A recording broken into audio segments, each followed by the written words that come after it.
Hello there, you're watching and listening to another Scoutcast on www.fantasyfootballscout.co.uk, and my name is Mark.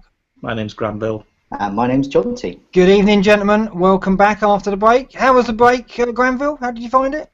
It was good. We still got a couple of days rest until I start having to think about my transfers. Yeah. I haven't made a decision on a transfer. I think I'm going to save it. So after 2 weeks, you're still undecided. You know that I've made mine, don't you, Granville? So we'll talk about that. You made yours immediately. Yeah, we'll talk about that at the end. We can have a guess. I think you know what I've done. John T, how was the break for you? Yeah, Did you make the most of it? Did you put your feet up? I did. I went to Banksy's Dismal Land today, lovely Western Supermare, and I was surprised.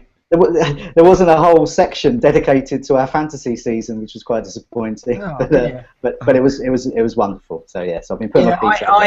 I put my feet up. I went to the Isle of Wight for the weekend, so I made it a proper break. The England games weren't really worth watching. I took in the Wales games, but to be honest, I think make the most of it. That's the message for me. I made my transfer, went away, put my feet up, and now I'm back and getting back into the groove.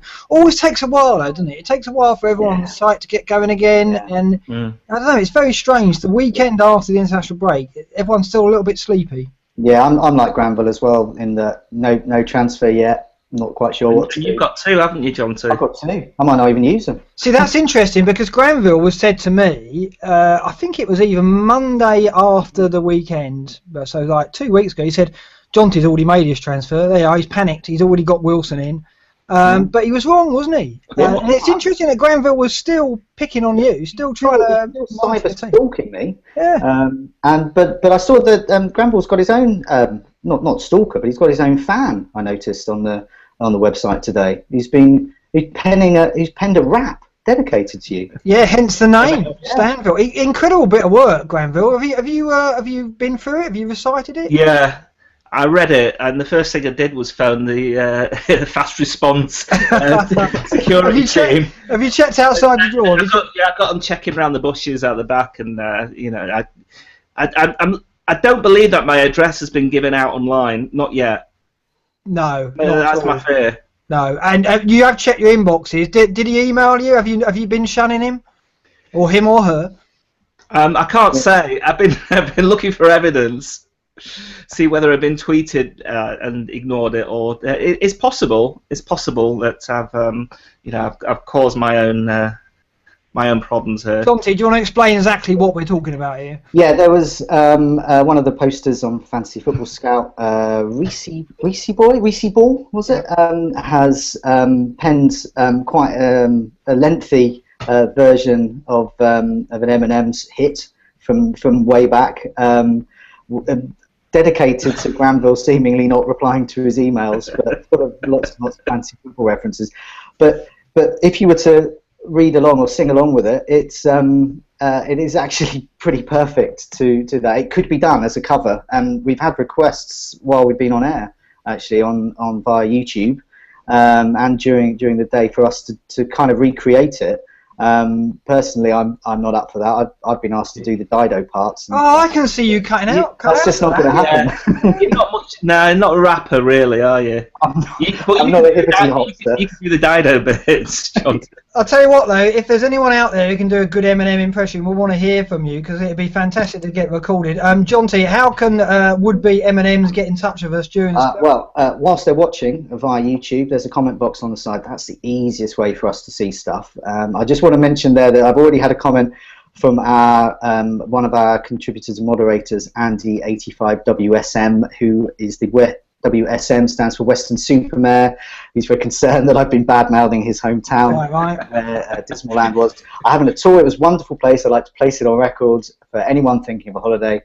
Western Supermare and its vast beaches, fantastic, and you should all go there. So that's the end of that. So, yes, or via Twitter at FFScout.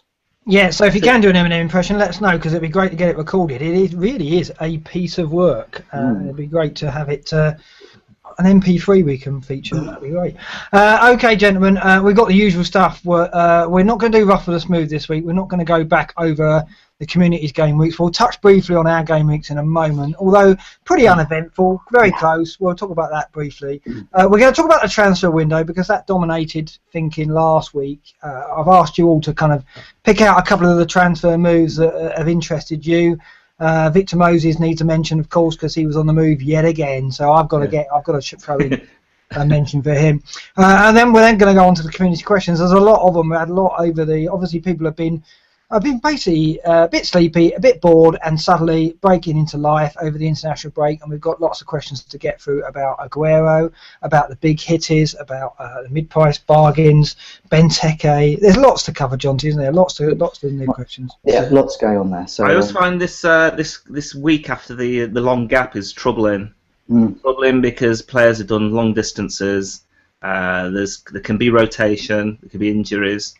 Kind of worrying times. It would be good to have two transfers like you, Jonty. But it would. I think we mentioned earlier today that I often find the week after the international break, you can have a team set up. You think it's going to be great, and there were always absentees. There's always someone who's picked up a cold on the plane back, or an unexpected injury, or a bit of rotation. And I can't remember a week after an international window where I haven't gone into at least one or two of my subs. So advice to people this week will be make sure your bench is in order. Yes. Okay, well, we'll see. At the moment, it's looking all right. There's not too many concerning issues, but like you say, it can all surface tomorrow when the conferences hit, and then we start hearing some managers hedging their bets and going, we've got a few knocks and niggles, a few bit fatigued, and then it's like, well, who? Well, we're not saying, and you'll find out at 2 o'clock when the team sheets are out, which is when you need your bench. Last week, then, gentlemen, how did you do? I think Granville, you came top of the pile, didn't you? I did. 47 points did I get? Yeah. 47 points. Yeah. Still not a great score, but relatively it was pretty decent. I got Myhill got a clean sheet. Where else was the scoring? IE, of course. Because my transfer, I did Gomez to Wilson, and it was kind of a neutral transfer because nothing, Gomez scored and Wilson scored. I think they both scored 7 points. But I wanted to kind of remove my exposure to Swansea a little bit because the fixtures are a little bit iffy coming up. And so I chose. Well, I made the good choice because I kept Ayew and sold Gomez, and now I've got a little bit in the bank. I've got $2.5 million in the bank to probably upgrade Gusted.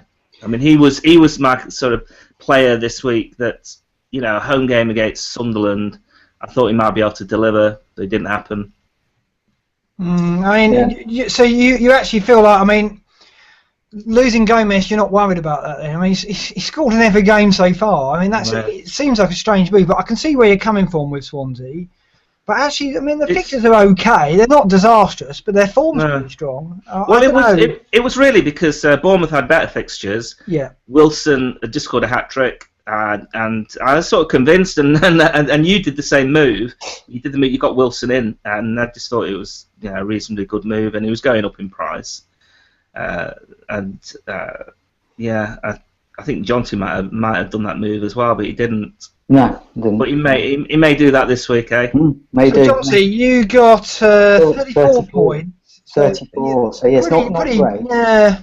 I got, look at the bright side. I got clean sheet from Company. That's good. Got assist from Silva, goal from Gomez. Problem every week apart from game week 2 so far has been captaincy. Getting 2 points from Aguero, that's just not good enough.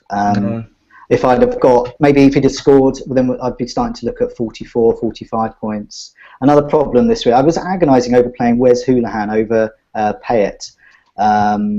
In the end, I saw the scoreline for Liverpool, and Payet did actually nothing. Wes Hoolahan ended up with 1 point, and through no fault of his own, it was the sending off for Norwich, and he was the guy sacrificed as the extra man in midfield. Yeah, I saw that, John. I did feel for you at that point. He was in the number 10 role. And look, he's been fantastic for Ireland this week. He's got Bournemouth up next. I mean, I mean, it was such a shame. But there's the big problem with Haaland. Clearly, he is the guy that makes way. He does get some. Well, he's 33 years old. So yeah. So is he that old? Yeah, he's right. It's for ages. Yeah. So that was my week really. It was kind of some slight disappointments, but the average was 37. I didn't lose too much ground, and as I said, I mean, I'm quite happy with the team. It's just one of those things. It just didn't go that way. Captaincy didn't work. I mean, this is the story of the season for everyone, isn't it?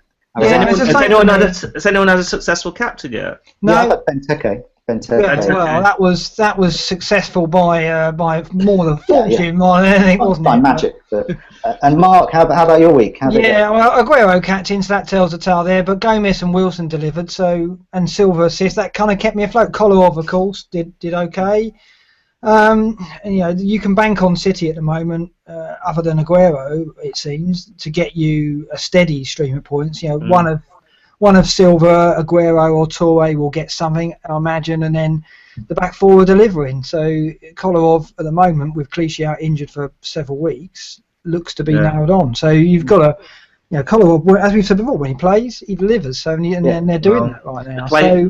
They're playing the team of the moment this weekend, Crystal Palace. Yeah, that's going to be interesting. Yeah, I don't, and this could be. I don't see Kolarov will get a clean sheet out of that. I think I can see Palace scoring, but you just never know. I mean, City at the moment are a machine, but that is obviously had a new variable added to it with De Bruyne coming in the transfer window, which I guess at this point we should start talking about that. I asked you guys to look at the transfer window and pick out a few players. Granville, do you want to go first? Is De Bruyne someone you're thinking about, or have you got? Or was another name caught your eye? No, not really. I don't really watch German football, so I can't really comment on how well he's done there. It didn't really light up the team at Chelsea, but I'm sure he's a good player.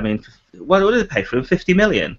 54 million, I think, or 57. It might be 57. Yeah, I don't know where the price came from. Someone else will be able to tell me that. But I think a player like Pedro is really interesting, and see how it's going to affect the points of Hazard particularly, because he's a lot cheaper than Hazard. Yeah, we've seen it already, haven't we? We've seen him deliver in back-to-back weeks, and so everyone, he's due a price rise. A lot of people moving to him from Hazard, and we got a Chelsea question coming up, and it's that price difference. The pay to Pedro transfer is very tempting for me. I just don't know whether to give Depay another week, because he's certainly got promise. It's just how long do you wait for him to deliver? What do you make of this Marshall? Is it Tony Marshall? Tony Marshall. Come on, what's the right pronunciation? Martial. Anthony Martial. We're calling him Tony Marshall, aren't we? Yeah, Tony. Now we'll know. Yeah. So what do you make of him? What have you, other than YouTube, what do you know about him? Nothing. No, exactly. Do you know how most people know him is through FIFA or Pro Evolution Soccer? Yeah. Because he's cheap if you draft him into your sides there. They go, I know. Oh, he's great for my side. That's always a bad sign. He's meant to be the new Terry Henry, Tony Marsh. Terry Henry, yeah.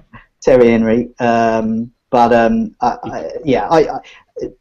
think the price is immaterial. The price doesn't say he's going to start. The price says he's got a lot of promise. He's got a lot of potential resale value. I can't see. So he's got to displace one of Mata to pay. Where's he going to play? Is he going to be back up to Rooney? Rooney's there good. So he's not for me. He breaks the first rule of fantasy football. Sure starter. He's not a sure starter. So Granville, have you got a view on where he's going to be? Is Rooney going to drop to the 10 and he's going to? Well, yeah, I think that's what might happen. But if he brought him slowly, he's not going to throw him in the first game, is he? He's mainly a winger. He's not a striker. He's not a classic centre. He's not a Berbatov or a Van Nistelrooy or Van Persie even. He's not any of those players. So he's not going to help Wayne Rooney there. So you might see him playing on in place of where Mata's playing, and Mata goes central, and Januzaj go back to the bench. Januzaj's gone altogether. Yes. I mean, a lot of people are saying he's going to give United that something different, a bit of pace, bit of directness. Pace. They do need that extra pace. And this was the disappointing thing about not getting Pedro. That although the type of player that United need really is a centre forward, but they also do need another paceman out wide on the right in particular, and he could be the man. But I just don't know because I can't really comment because I haven't seen him nearly enough. I've just watched YouTube videos.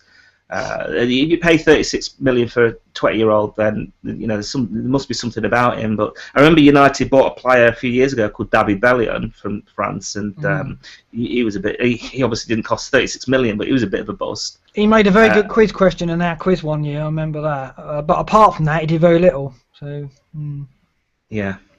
No one's going to take a risk on Tony Marshall at this point. I don't think.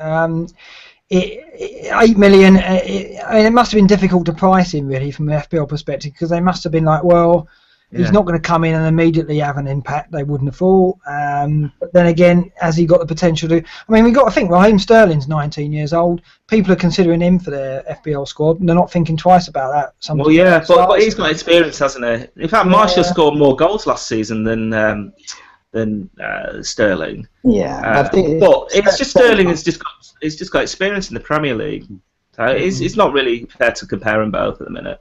No. Okay, John, so you got another name maybe? Well, I was just going to add with the Pedro. Yeah, agree with everything Granville says there. 2 matches, 5 bonus points, 2 assists and a goal. Well, 9.5 million. He looks like the man to get for Chelsea.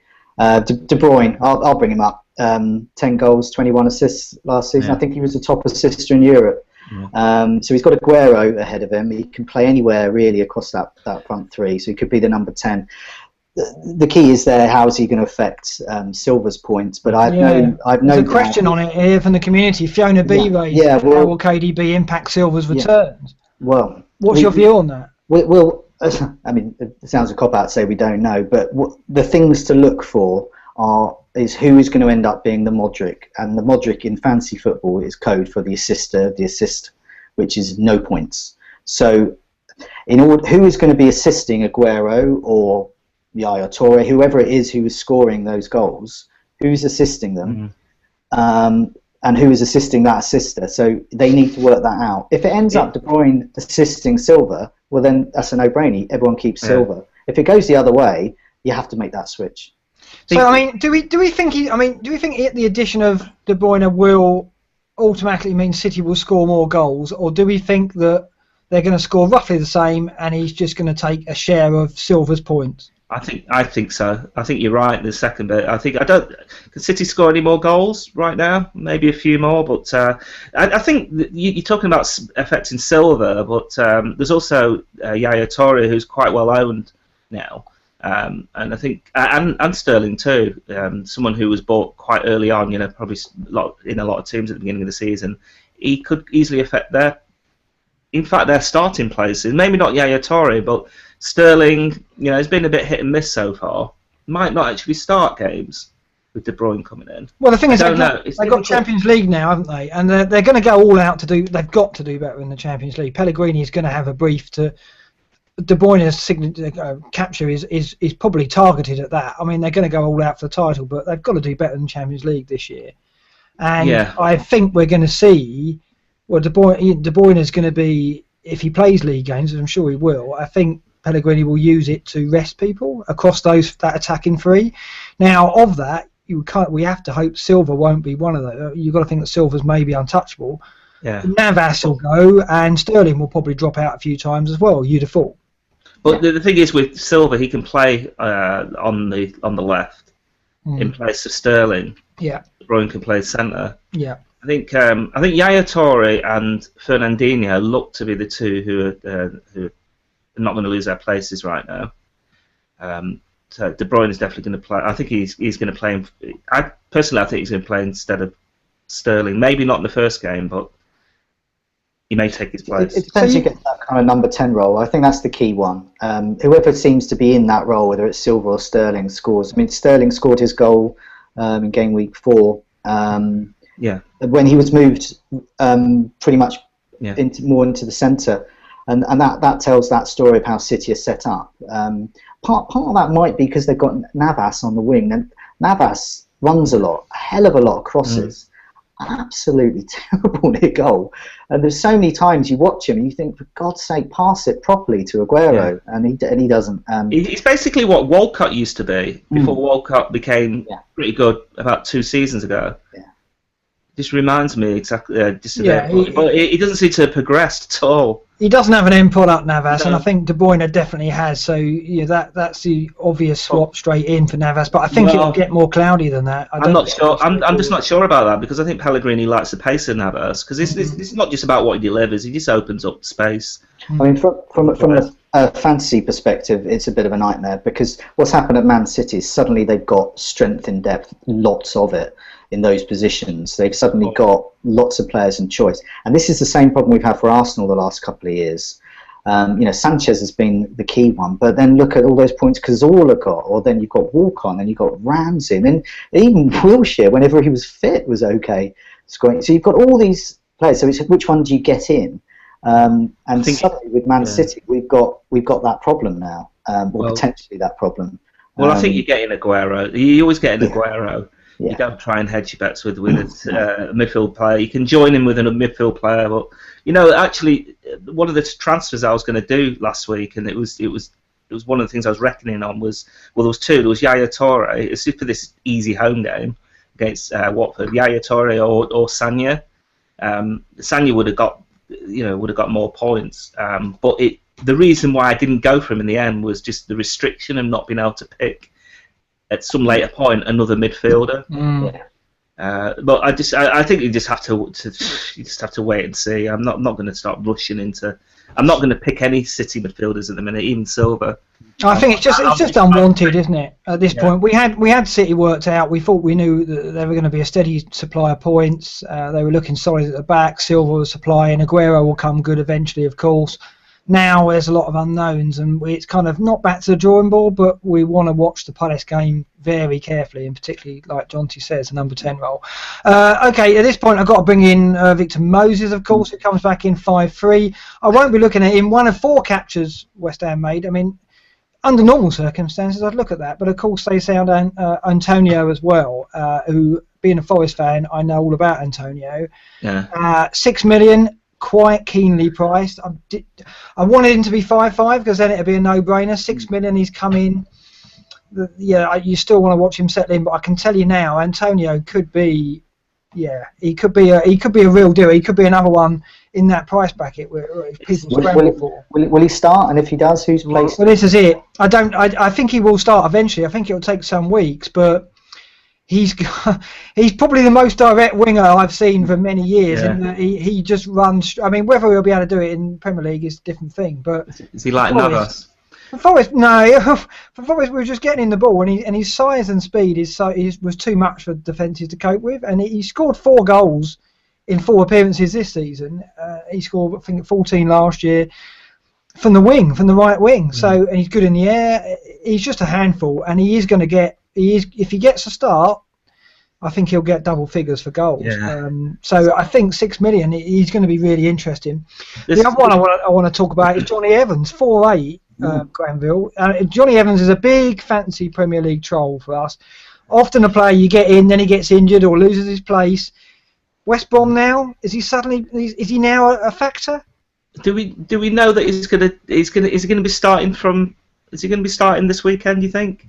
Well, I think he's got to start, hasn't he? I mean, the reason why he's left United is because he won't start. So surely that's on the agenda, isn't it? Well, McCauley's definitely going to play, and I think Olsen's a captain, isn't he? Is Olsen the captain? No, I don't think so. But I think Brunt's the captain, is he not? Yeah. Well, he's leading that. He's been leading that defence for the last few years. I don't know at the minute. It's tricky actually at the back with West Brom, because they've got Dawson. Well, they've got all these centre backs: Olsen, Dawson, McCauley, and now Evans. They can only play 2 of them really. Well, he's playing Dawson at right back, so he is. But seems that he's the most nailed on of the 3 or 4 names that they've got there. But I just think Evans has got to start, hasn't he? Chester's there as well. Yeah, I know. Chester's not. He can play right back as well. I mean, But I just think Evans has got to be a starter. Don't you think, Jonty? I think the thing with Evans, I'm not necessarily looking just at Evans. I think West Brom have got excellent fixtures coming out from a defensive point of view. We all know what Tony Pulis can do with a defence, but I'm more interested in looking at their goalkeepers. So they've got Lindegaard in and Myhill, and we're not sure when Foster's coming back. Is that October sometime? Well, I think it'll be later. They wouldn't have signed Lindegaard if he was coming back. They've got Lindegaard and Myhill. Myhill's 4.5, Lindegaard's 4.5. Yeah. I believe. Johnny Evans is 4.8. So it's a question of trying to tap into the West Brom clean sheets. There was a good community article on our site this week from Inzi, where he's been looking at something called baseline bonus points, which is basically stripping away goals, clean sheets, and assists, and looking at those kind of the bog standard stuff that can get a defender in a boring 0-0 type game, which is what West Brom excel at. And who's getting those bonus? And it's not their defenders, so they're not doing enough to get those bonus. So I was all set to do Myhill this week, but then Lindegaard got signed, so I've got no idea. And I'm looking at that. So if Lindegaard's we'll know this weekend definitely. It won't be an eased-in thing unless one's injured. And whoever's that one, I think the goalkeeper is probably the better route than Johnny Evans. I mean, I own Myhill at the minute. It's a bit of a worry if Lindegaard's come in and him starting, because I've got my other goalkeepers, McCarthy, who it won't be guaranteed to start as soon as Speroni comes back.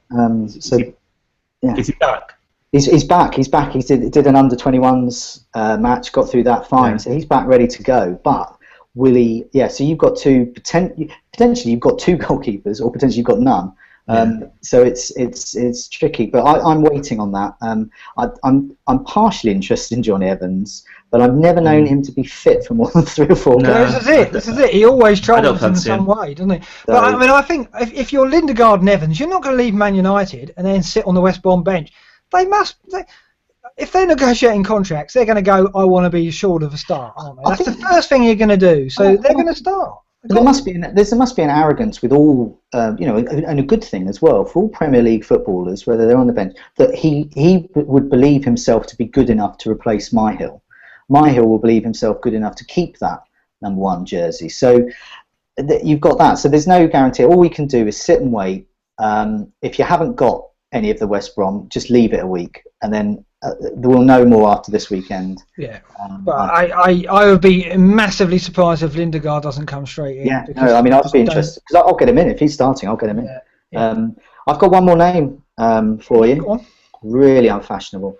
5.4 million striker, Barini, off to Sunderland again.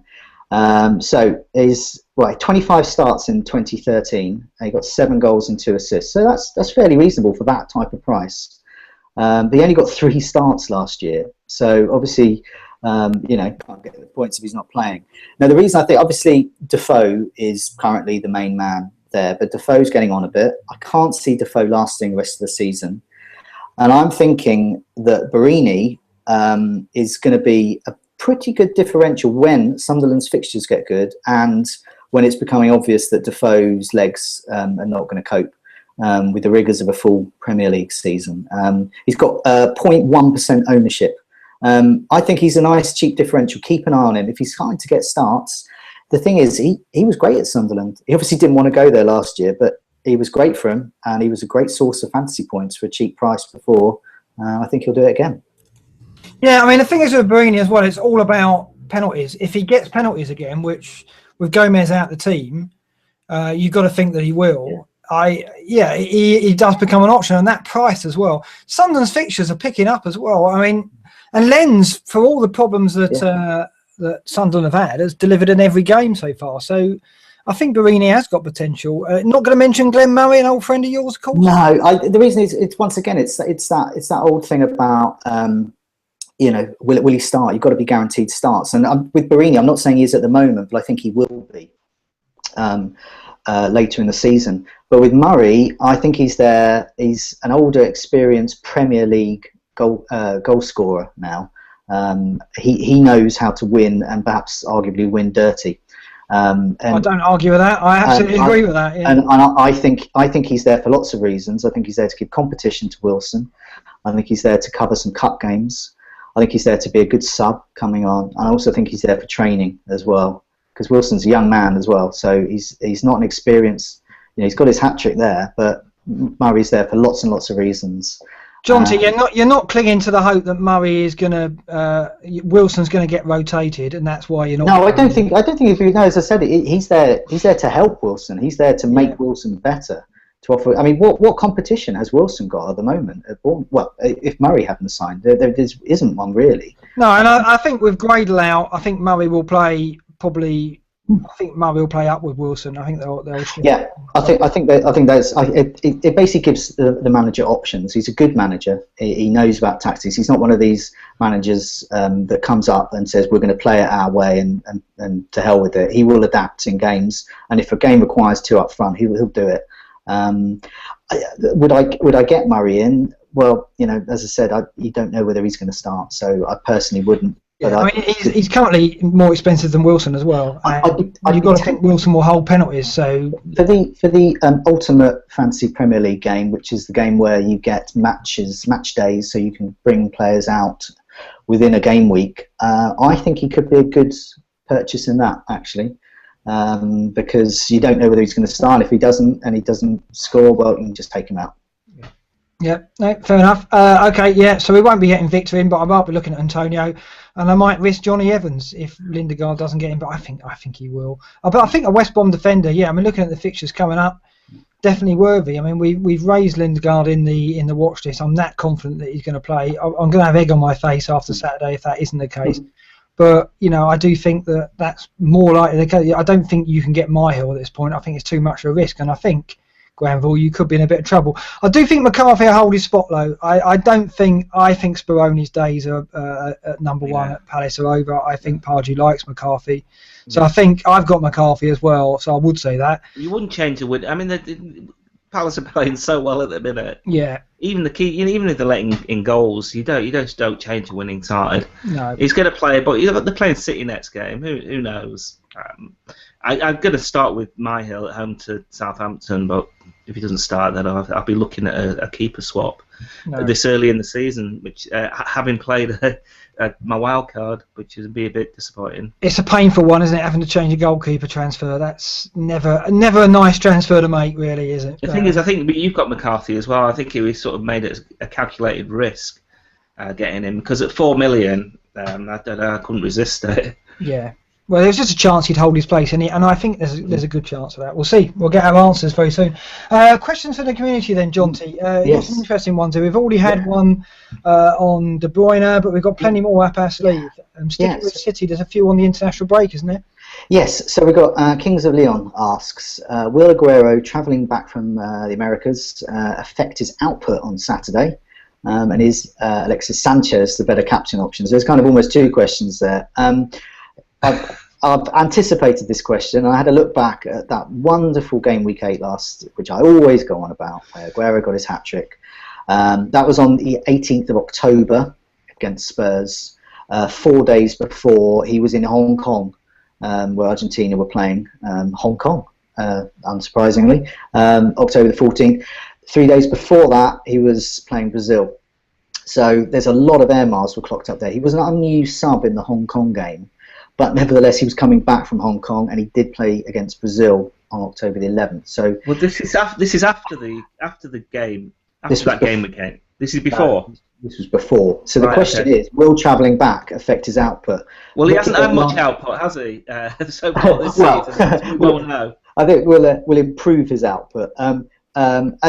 Judging by last year, I wouldn't read anything into how many air miles he's doing, how many international minutes he's had. He scored a hat-trick after a very, very busy week, travelling around the world, literally. So, no, I wouldn't let that put you off Aguero. The bigger question is, Alexis Sanchez a better option than Aguero? Well, that's another question. I don't know if either of you have any thoughts about that. Well, I mean, looking at the minutes that they played, so I've got the stats here. So Sanchez played 90 minutes against Chile and scored the winner. That was their only game. Aguero's had 2 matches, but he started the first one. but he only had 14 minutes in the second match against Mexico. But both of them were in America, so he's got a fair bit of travel to do back. But the form he showed Boss on the break was nothing less than encouraging. He got 2 goals and 3 assists in the first match against Bolivia, so he's obviously confident. And you've just recited the fact that last season he came back from a similar break and did the business, and then some. He could have got 4 goals. He missed a penalty, didn't he, against Spurs? So I don't know. I mean, away at Palace, you got to back City to score there. Palace won't keep clean sheets at Selhurst Park.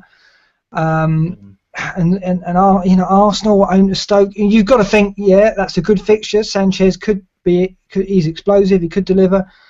But I just don't trust Sanchez at the moment. I mean, I've got one of our regulars, Duzra, has come up with one of his tables, which might help us here with the Aguero Sanchez. His Duzra's dodgy defences table. So looking at goal attempts conceded in the box, so that's a very good indication of whether scoring. So Palace are actually second worst, so 46 there. Sunderland 49 conceded, so 46 goal attempts they conceded in the box, and then Stoke 29. So that's still a lot, but it's considerably less. So in terms of looking at who they're up against, the indication would be if you're a striker putting shots in the box, Palace are going to give you lots more opportunity than Stoke would. So that's something to consider there, I think. And of course you've got De Bruyne, throw him into the equation as well. Will he start? He'll probably get some minutes, won't he? Yeah. And the thing is, City and Arsenal got Champions League games coming up, so you can't sort of say, well, City will be distracted by Champions League, because the same could be applied to Arsenal. I think they play a day later, but I just don't see it. So I think I'm sticking with Aguero. I think could be a mistake, but of all the heavy hitters, and we'll talk about them in a minute, Aguero's the one that I think most of us are confident is going to break out of this malaise and he's going to start scoring goals. Yeah, so, of course he will. Yeah. I think, are you going Aguero, Captain Granville? There's not much choice, is there? I think it's got to be. There's only the 2 of them. I can't see anyone else who would think of captaining without it being a punt. I think it'll probably suit him actually playing on the break against Palace. They concede all those shots. I've got it on him at the minute. I just think Stoke will keep it tight at Arsenal, and I'm just not that trustworthy of Arsenal at the minute. I think there's another table which anyone can do, a goals imminent table. All you do is, if you're a member on Fantasy Football Scout, you can just make this table easily, just put minimum goal attempts and then cover it over the last 4 game weeks and then have a maximum no more than 1 goal. So that looks like who's really putting the shots in but not getting the goals. And Sanchez is top of that. 20 goal attempts, no goals. 15 inside the box, but 5 on target, so 1 in 3 on target, and there's in the box there. But Aguero is riding high in those charts as well. He is in that top 10 of goals imminent. He's had 15 goal attempts, but crucially he's had 12 shots inside the box, 7 shots on target. So he's the more accurate. He hasn't got that same quantity that Sanchez has got, but he's the more accurate. Where does that leave us? Sanchez is looking good there. It just cries out for Sanchez points. For most of the week I've had the captaincy on Sanchez, but I'm starting to warm over the last couple of days. Just keep it on Aguero. I just don't know. I just have a feeling. It's dullard. It's incredibly dullard, and we'll get on now to talking about heavy hitters, of which Aguero is one. Yeah. Lots of questions. We've just done a burning question on whether to keep faith with the heavy hitters. I think that's going to go out at 10 o'clock this evening. A lot of people talking about a lot of questions on this, isn't there? Yeah, there is. Yeah, so we've got Gerbil here. He's asked, with so many big hitter captaincy failures, is it time to just reassess our captaincy strategy, like wise people did last year with Harry Kane? I think the answer to that would be yes. But this week, this fixtures don't really. They don't really give you that much. No. There's no kind of none of the mid-price or budget players who have got good fixtures at home. So it's difficult to find a punt really. And Doolittle takes it even further with his question, not just about captaincy. Should we even bother getting them in? You're looking at the underlying stats of Sanchez and Aguero, who aren't delivering, and then you look at the underlying stats of Ayew, Gomez, I mean, Coyote, even Mahrez. I mean, all of them are doing much better. I did a little bit of research on this. My answer is stick with the big hitters, and I shall say why. It's because if you look at all of the previous seasons, it's very, very hard for a cheap maverick punt to replace them. So I've done it by 20 goals or more. So who scored 20 goals or more in a Premier League season? Last year, Harry Kane was the cheap surprise package, along with Aguero and Costa. The year before, Yaya Toure, Daniel Sturridge, Luis Suarez, all heavy hitters. Year before, Van Persie, Suarez again, Gareth Bale. Remember him? Great. So history is saying, for all of Wilson's promise, all of Gomez and Ayew, you're far more likely to get points from these heavy hitters. The right heavy hitter, though, that's another. But I mean, the counter argument I put there is how long, because I've been burnt by this before. You bring up the season Toure got 20 goals.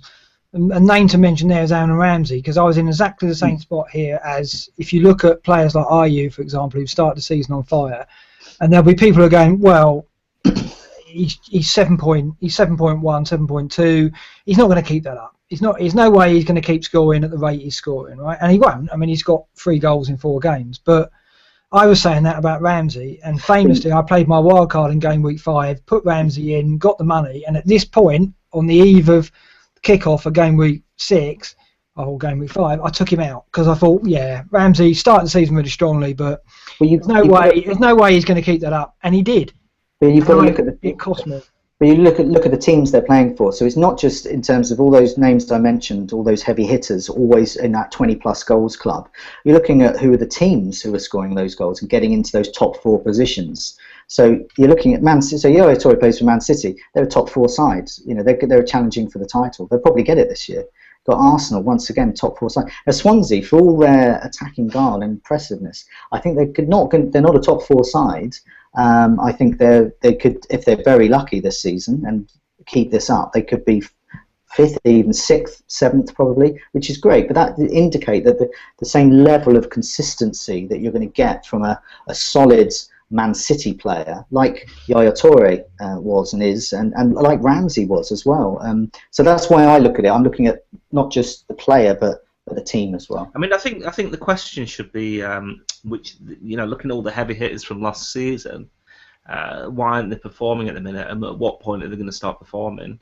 I think Harry Kane is definitely one that you should keep an eye on. His price is a little bit high actually, but I mean, away to Sunderland, he scored a goal for England. Maybe his confidence is back. He could be the one. The one captaincy that actually sets this game week apart from all the others. I think, and for Chelsea, they're playing Everton. I don't know if you remember the game from last year. Yeah. I think at Goodison, I think it was at 6-3. It was a huge score. I think, did Costa get a hat trick? There's a load of goals, but and that game has been repeated, and that's the early game. Chelsea are going to break out at some point. They can't continue on with this form. They're going to start scoring goals. Maybe it's time for Pedro and throwing the armband. But the thing is, and I'll come out now and say that I've got Ayew in for Depay. I was right because I mean I just think I don't want to let Ayew just run away, because again it's a similar thing to Wilson in that if Ayew scores at Watford this weekend, which is not beyond the realms of possibility, we're going to see, he's going to start accelerating price rise again, and there's nothing to say he won't. I mean, he's not playing up front all the time, but when they moved to the midfield diamond, they played 2 up front with Gomez and him, and it's 7-1. And Swansea, I think they are going to push the top 6, and I think that is good enough. Where a 7-1 player in a top 6 side, I think is worth it, and I think he's going to push 15 goals. When you're talking about price rises, he's only had 2 price rises. Yes, but then is the second top midfielder. But I think if he does it again, I think if he scores again at Watford, suddenly the clamour to get him is going to grow even more. So for me, it was a no-brainer. Depay looks to be ineffective at the moment. United just aren't scoring enough goals to warrant having him in the team. AU is going to. I mean, I've got if he goes up again, I've got 0-1 out of him. What's the worst that can happen? I've got him at Watford. They've got 3 home games in 4 after that. I just think it's all very well saying stick with the heavy hitters, but I do think that some of these players like Mahrez, like Ayew and Gomez, are a bit too good to ignore. I think it's a worry that if you ignore them for too long, you're going to be priced out, or you're going to resent paying that extra for them. I think it's fixtures as well as maybe preventing some people. I mean, for someone like myself or with Payet, who has got a very good fixture against home at Newcastle, and then he's got not such a great fixture afterwards. And it would make sense for someone like me to do Payet to Ayew next week, but not this week. So I think there are people not just saying they've got Payet, but they've got other midfielders with good fixtures who are showing promise, and they're kind of holding fire on that. They're looking at Watford, and maybe they're looking at Watford's quite good defensive record so far. So I think there's people holding, but I agree. He does look like a great player to have, and he's certainly very high on my midfield watch list. It's just Ramsey spooked me that season. I don't want to fall into that trap again. Thing is, we got a recording of go back to the recording of a Scoutcast we did 2 weeks ago, where you were not interested at all in Ayew because he was like a mid-price midfielder, and you thought you had to have as many heavy hitters. Do you remember you saying that? Yeah, no, absolutely. And I was like all about, well, how many mid-price midfielders can you really have, because you're going to have 3 heavy hitters, but I just don't see it now. I'm looking at it going, well, I don't want to risk getting rid of Sanchez because he's just too explosive. Silva, I'm waiting to see what happens with him, and City are too good. But apart from that, I think you have to have Mahrez. I mean, he's got Villa at home this weekend. I mean, people saying there isn't a mid-price captaincy, well, perhaps he is. And I think Ayew at the moment is just in such strong form that I just want to ride it out. And if I sell him in a couple of weeks, because I'm probably going to keep Gomez. And I think doubling on Swansea is dangerous, but I don't know. I just think at the moment it made sense to pay wasn't doing enough, and I just don't think there's any other heavy hitter in midfield that you absolutely need right now. Pedro is obviously the one I'm looking at, and getting Ayew means I've got enough in the bank to make that Ayew to Pedro switch. So that's what I'll do. But for now, I'll take Ayew to Watford and see what he can do. Why not just get Pedro in this week? Because he's at Everton, and I couldn't afford it. I was 0.1 short, but Pedro's not going to go up before Ayew does, so I'll get that extra 1 out of Ayew, and then I can do the transfer. So I got Ayew in to get me that extra 0.1, which I think is going to happen imminently. So then I can do the move. But I do think Chelsea and Everton, I don't know.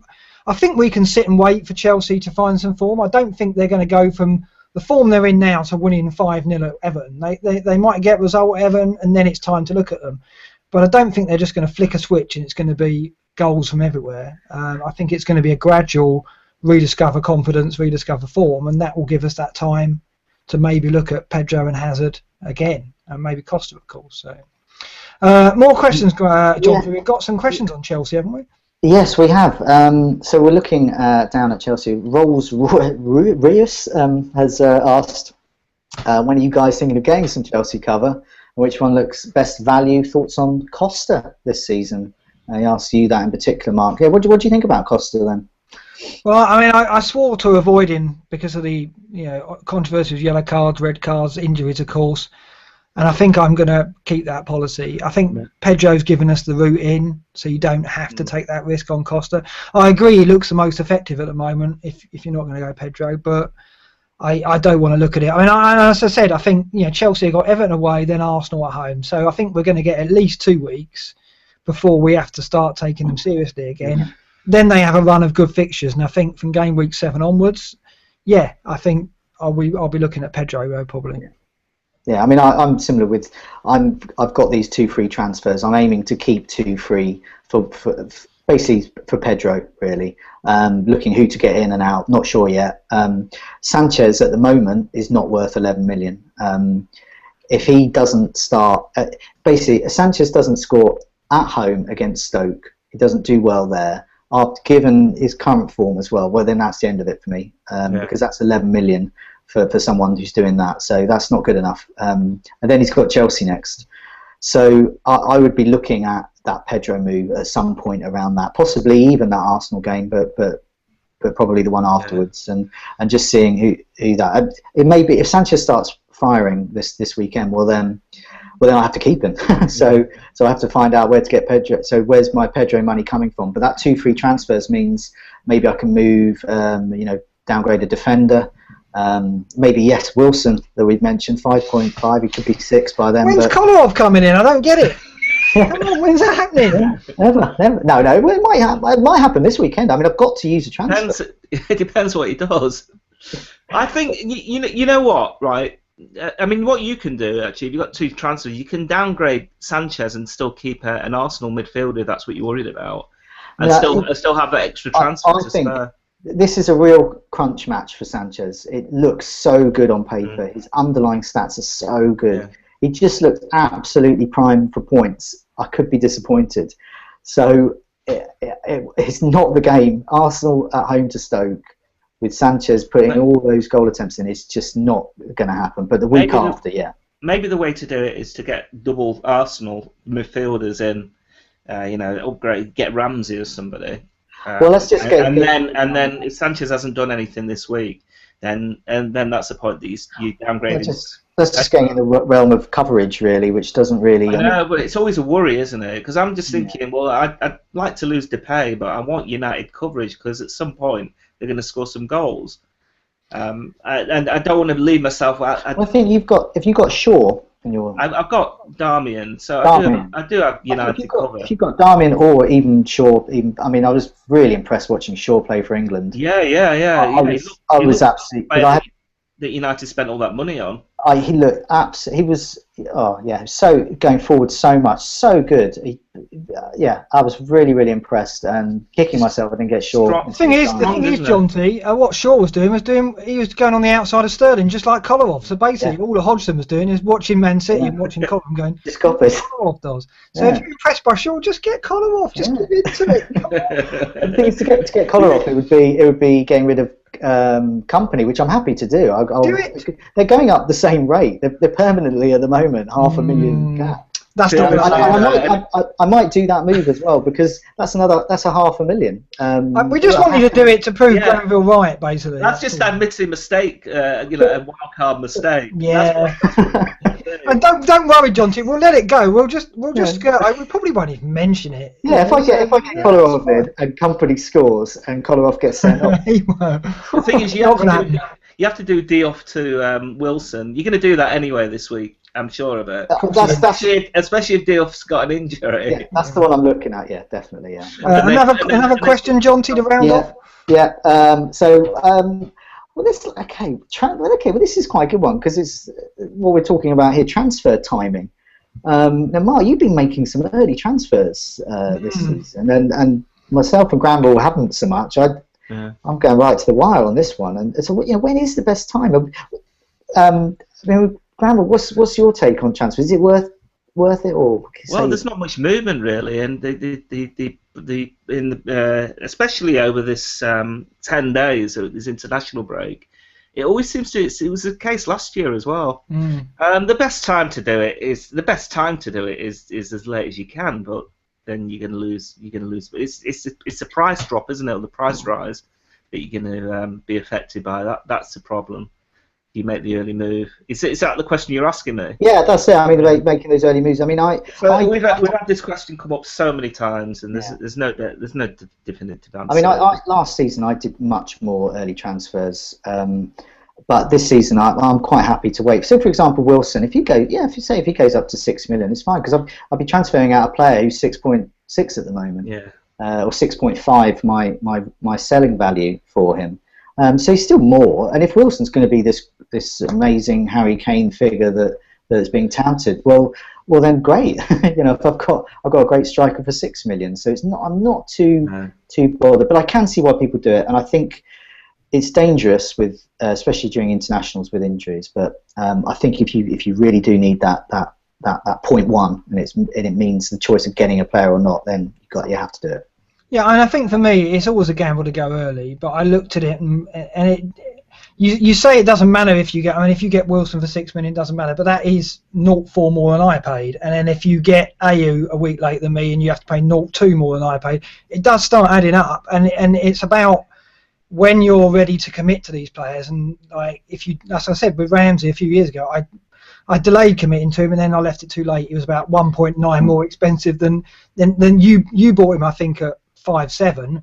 And I had to pay 7.2 to get him, and it was, that ruined my season. And so I'm not saying any of these players will do that, but I just think I looked at my team and went, if I've got a good bench, like I've got Albrighton as my 5th mid, right? So I looked at it and thought, worst comes to the worst, I've got Albrighton there who's at home to Villa. So if I get an injury over the international break, I've got a very decent player coming off the bench with a good fixture, so it's worth the risk. Are you really not going to start him? Albrighton? Well, I know you've got Mahrez, and it's tricky. You'd have to play 2 Leicester players, but how can you not start him? Well, this is it. It leads on to another question about all-out attack. Matsky's asking this, and Red Lightning.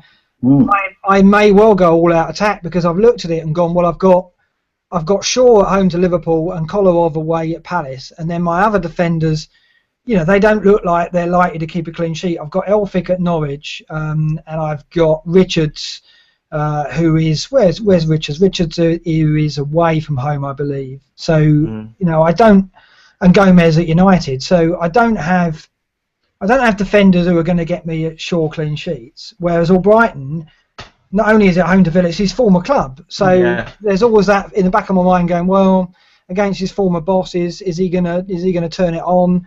It's a tenuous, clutching at straws thing, but I actually think this is a good week to play it. For me, because I agree, and it's just one of those. I think we had a question a couple of weeks ago about when should you play this chip and when should you play that chip. Well, I think with that chip, with the all-out attack, it's one of those that you just take the opportunity when you see it. You've got all your players playing at home, and you don't have good defenders. I think it's the only other thing that you have to think about is if I play it now, I haven't got it for the rest of the season, I won't be able to play it in a double game week. Yeah, but I don't need all-out attack in a double game week. I'm not going to play that one. So it's for me, the key factor is the 5th mid. You've got to, for all-out attack to work, you've got to have a 5th midfielder who's got a chance of getting you more than 2 points, right? Yeah. And how often in this season am I going to have a 5th midfielder who is not someone like Ashley Westwood, who is going to get more than 2 points, 3 or 4 weeks of the season probably? Yeah. I know he's done well to start with, but you know what I mean. It's saving you a decision as well. Yeah, it is. Because I mean, a tricky benching decision. It is because Albrighton, I could bench him and he could murder me easily. The only kind of thing that would be stopping me, I mean, a couple of things that are stopping me doing that this week is I've got Morgan for Leicester against Villa, so I think that's a good chance of a clean sheet. Yeah. And I'd be betting that whoever my 5th midfielder or 3rd striker will be getting more than that. I don't know. I think the odds are the same. But the other thing is after the international break, what we started talking about. It's a tough week. I've never known a week after international break not to go onto my bench, so I could play an all-out attack chip, and I could still have to bring on my bench anyway. I might not have that option. That is a good point. That if a player doesn't play, then your all-out attack is wasted. And it's gone. So I prefer to do that myself in a week where I'm pretty certain that all of my front 8 are going to play, and I'm in a situation where I've only got 2 very good defenders. But I do agree, it's those types of weeks that you have to be pragmatic with it and use it when the situation comes along. When you basically can bet in your head that your 3rd striker or your 5th mid is going to get more than your 3rd choice defender. I was talking to Somalian on the site, one of our regulars, about this, and he used his. I think he got 6 points, so he was pretty happy with that. He considers that a success. I mean, I think that's what you exactly. I mean, it's not a great chip. No, it really isn't. If you can end up with 6 points more than you probably would have got if you'd have played your defender, then I could, hang out the bunting, have a street party. Yeah. All right. That is celebration time. And Red Lightning's idea, this is interesting. Now, actually, as Ryan brought this up, he's saying all-out attack could be really effective in the final game week because there's so few clean sheets. It comes back to that point again about I've never known a game week 38 where I haven't called on my bench. or even worse, like last season, I didn't have to call on my bench, but I wish I had, because Ramsey, Giroud got 1 point. So my front eight ended up being great on paper, but that's not a week I would play. It's way too many, way too much rotation risk. I think the best play. You mentioned about double game weeks earlier. You wouldn't use it for a double game week. Well, if we've got 3 double game weeks, which is a possibility, you can use them all. Yeah. The only thing is, double game weeks, defenders can really max out on points there. They can be quite effective, especially a player like, say, Collar, very attacking defender. But you just use it whenever. It could be that it just so happens it falls in the right place for your team. No, I think I'd suggest you use it, actually. Unless you're brave and you know which one you want to bench. Yeah, I think in Mark's position, I'd probably potentially, if your other 3 defenders you're not happy with, and you're very happy with your 5th midfielder, of course, Albrighton at home to Villa, that's fantastic. Richards is at Leicester, Gomez at United, and Elphick at Norwich. I mean, Elphick has got a chance, I guess, at Norwich, but no, I think all of those 3 will get 2 points. So Albrighton's got to get me more than 2 points at home to Villa. But you're right, it's all about whether I'm going to get a full 11 out anyway, because if I don't, then it all goes to pot. So, and AU has been away, with Ghana, I believe. So, I mean, there is unknowns, but I'll wait and see. I think Saturday morning I could be playing it, mainly because I don't want Albrighton to burn me, and I think there's a good chance of that against Villa. So, let's end on one more question then, John. Do you want to pick some of that from some of the more left field? Rightio. Okay, so let's have a look. Our very own Disable, who's a contributor and Sky expert for Fantasy Football Scout. If fantasy football didn't exist, what would you do with your time? I think, be a good husband. Yeah, I was going to say. I think I'd be a proper boyfriend and father, perhaps. I don't know. Christ, Granville, do you want to go first? I had no idea. What would it be? What's the question again? What would you do about fantasy football in your life? What would you do with your time? I'd be able to read, to be able to, I don't know, I'd be able to play more sport. You ought to learn to read, Granville, actually. It's about time. I'd be able to run for Parliament. Yeah. A little bit of politics. John T, what would you do? I would get better on the guitar. Okay. Oh, yeah, there is that. I would go from being a not very good guitarist to an okay one. I would do something. My kids are always saying, "Why are you always on your phone, Dad?" As I'm checking the football scores and so I wouldn't be on my phone so much. So I think those are the 2 things. I'd become a mediocre guitar player, and I'd be on my phone less. I think I'd watch more films and listen to more music. I used to do a lot of both, but I think fantasy football has killed that for me, and it's just it's been all consuming. Obviously, you would also watch less football. Well, would I? I don't know. I would. Yeah, definitely. I don't know. I don't watch a lot of Champions League football, I've got to admit, because I have to store the brownie points for the weekend to watch the live games then. So if I watched Champions League football as well, it'd be murder in our house. So yeah, I think in a way I might end up watching more football if it wasn't for fantasy football. But it's hard to imagine now. It's almost like it's been with me for as long as anything in my life, fantasy football. I can't really remember life without it. And Granville, I've got you to blame for bringing it back into my life all those years ago when we met. 8 years. I think it's 8 years, isn't it? It's 8 or 9 years. I have to look at the history. But it certainly changed my life. But majority of my football watching was I'd watch all United games, but I certainly wouldn't watch Norwich against Stoke on a Monday. Never. I probably wouldn't even be able to name the Norwich team or even any of the players. But like Jonty won't even be. He won't just be watching that. He'll be absolutely enthralled by Diouf and Houlihan, won't he? It's that kind of thing. So it changes your perspective on football as well, doesn't it? And the way you watch games and. It was really nice. The international break gives you a chance to watch some international games, and it was great. I really quite enjoyed watching England's games. They weren't classics, but I did.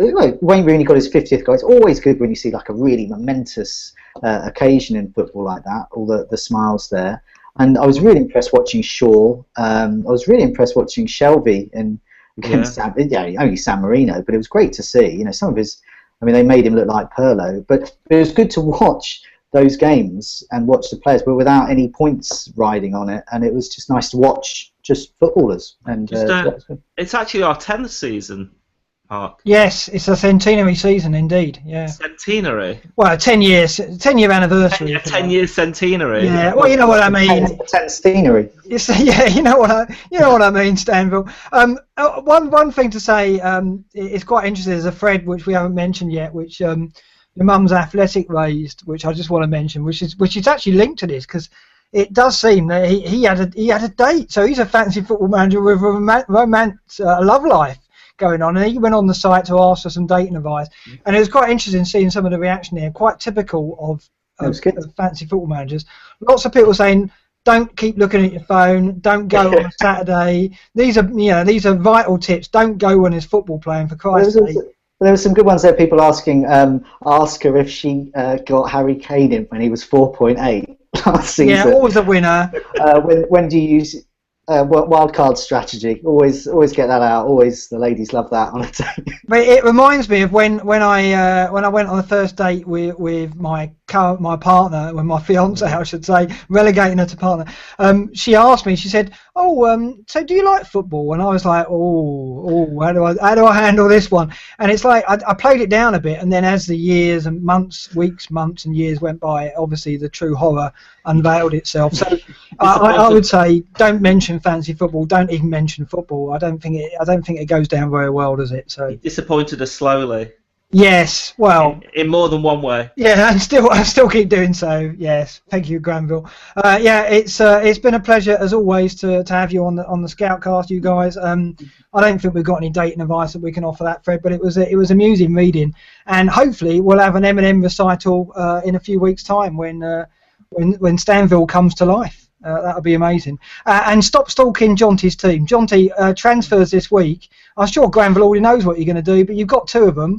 I've got two. I'm only going to use one. I want to keep these two in the bag. Following your lead last season, I thought that was quite effective for you. So if I want to do 3 in 1 week and just use 4 point here, I can somewhere down the line. You're not going to do that then?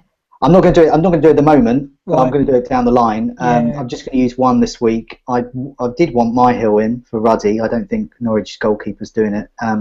I think it's probably going to be the Wilson for Diouf, Kolarov for Company. It's going to be something that's going to make me some money, and it's getting a player out for another player that's on at least on a par, maybe better. So don't worry, Jonty. If you do Diouf to Wilson and Company to Kolarov, Granville won't even mention it next week. I think Diouf to Wilson is probably the smartest move. I was also thinking about Diouf to Sacco, but I think that might be a little bit too much West Ham for me with payouts.